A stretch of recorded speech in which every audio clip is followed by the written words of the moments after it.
Let's turn our attention now to politics in Canberra. Joining me live in the studio is the Deputy Nationals leader, Kieran Gilbert. Thanks for your time. The Future Made in Australia plan, what's your... Obviously, you're opposed to elements of it, but do you like some of it? Because it's about sovereign capacity in Australia. Surely the Nationals would be backing that, wouldn't they? We absolutely back in sovereign capacity. We've been talking for ages that we need to actually build capacity onshore. We need to learn to value add onshore. We need to support industries that exist onshore. I'm big on food manufacturing. But what we don't have in this policy is detail.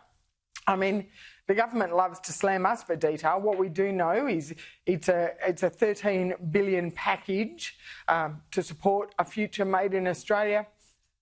What does that mean? What exactly is this going to fund? There are major sort of tax production subsidies on things like hydrogen, on critical minerals. Do you welcome that? What we have a problem with is a lot of this going to subsidise and fund billionaires' pet projects. I mean, Twiggy Forrest is a billionaire. He wants subsidies for his hydrogen. We know other billionaires invest greatly in solar panels, and this is going to subsidise solar panels. We need to see the detail, though. That, at the end of the day, we need to see the detail.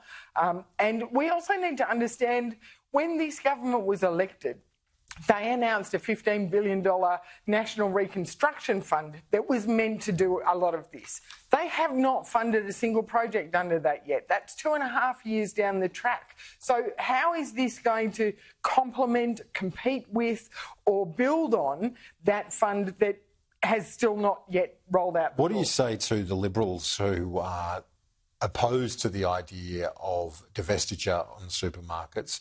It's a Nationals-led policy. You got it across the line with the Liberal leadership, but it looks like the Liberal party room is not convinced on it.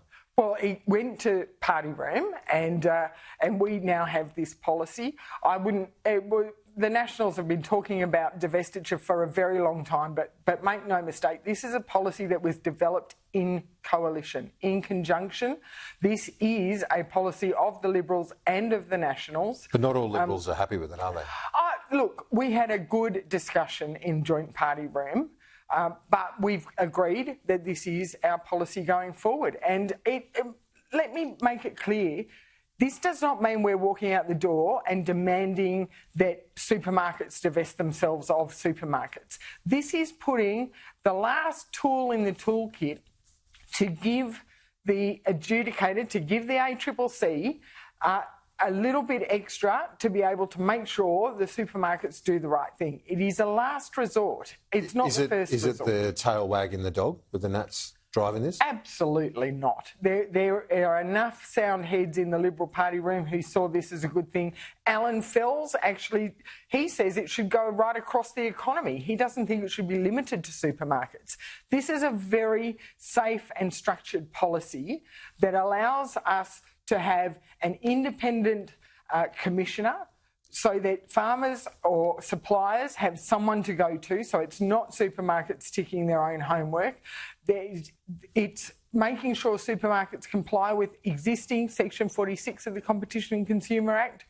It is mandating the existing food and grocery code of conduct, currently voluntary. We want to see it mandatory, and I know the government does too, and increasing the penalties. So there is actually punitive measures to make sure that supermarkets comply. Are you worried on another matter, the Muslim Voice political party that looks like it's being developed in southwest Sydney?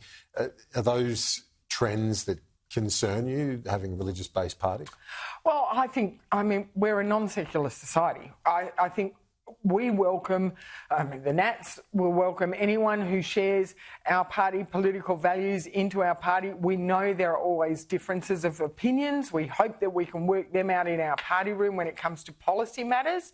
But we are not traditionally a nation of, single religious political views. We have a system where we separate church and state, and I think that is it has served us well to this point in time, and I think we should continue to have that separation. Deputy National Senate Leader, Kieran Gilbert, thanks. Appreciate it. Thank you. Let's have a look at the latest forecast. Here's Rob Sharp from Sky News.